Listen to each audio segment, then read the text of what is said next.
Assalamualaikum warahmatullahi wabarakatuh. Kami dari kelompok 7 akan menjelaskan tentang gametogenesis pada tumbuhan. Kelompok kami terdiri dari pertama Ahmad Alvin Ridho nomor 2, Febri Susanto Putra nomor 15, Muhammad Hasan Al-Faqih nomor 21, Rizal Maulana Akmal Firdaus nomor 25.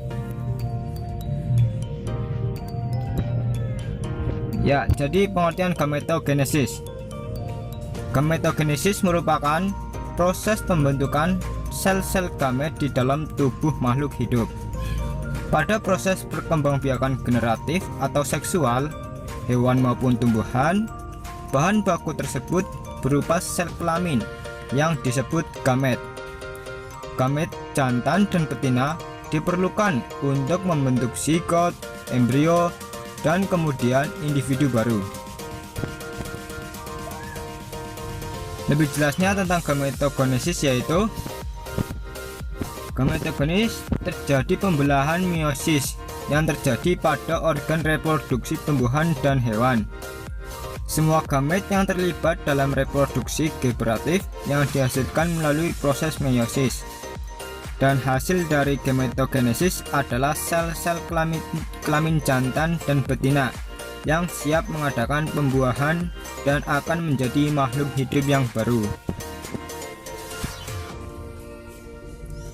Gametogenesis pada tumbuhan berbiji, yaitu yang pertama mikrosporogenesis atau gamet jantan.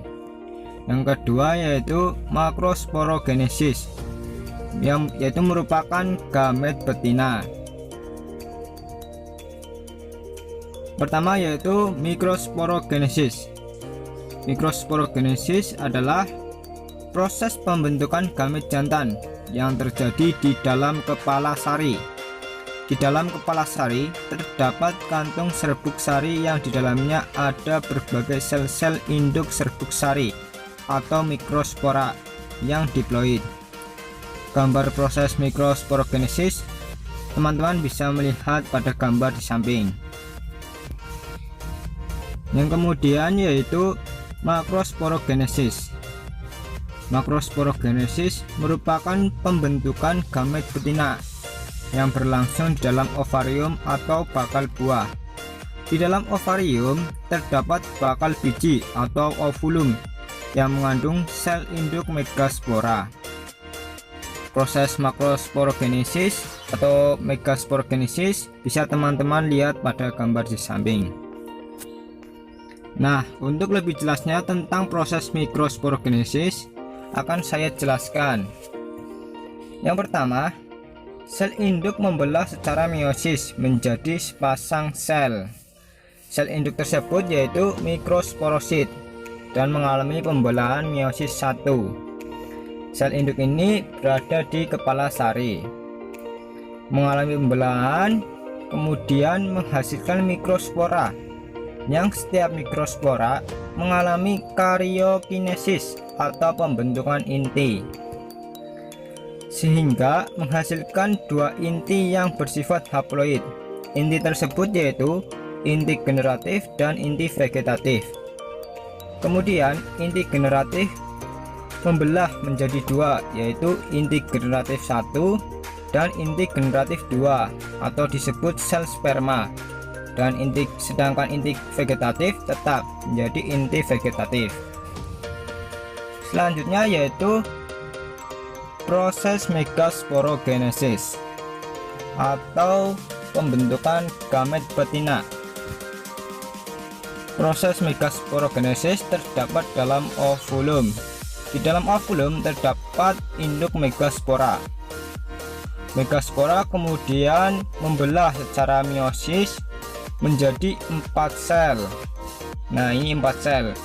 Kemudian 3 mengalami degenerasi dan 1 sel yang tersisa itu berkembang dan mengalami 3 kali mitosis.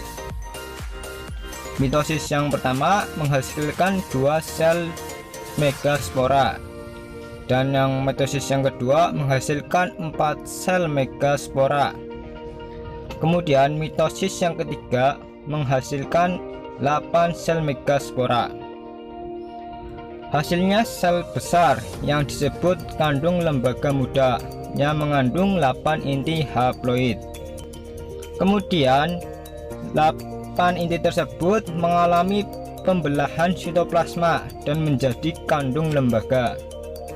Nah, dalam lembaga terdapat bagian atas 3 itu disebut antipoda, dan yang tengah 2 itu disebut kandung lembaga sekunder. Yang 2 di bawah adalah sinergit, dan yang dilingkari tersebut adalah ovum.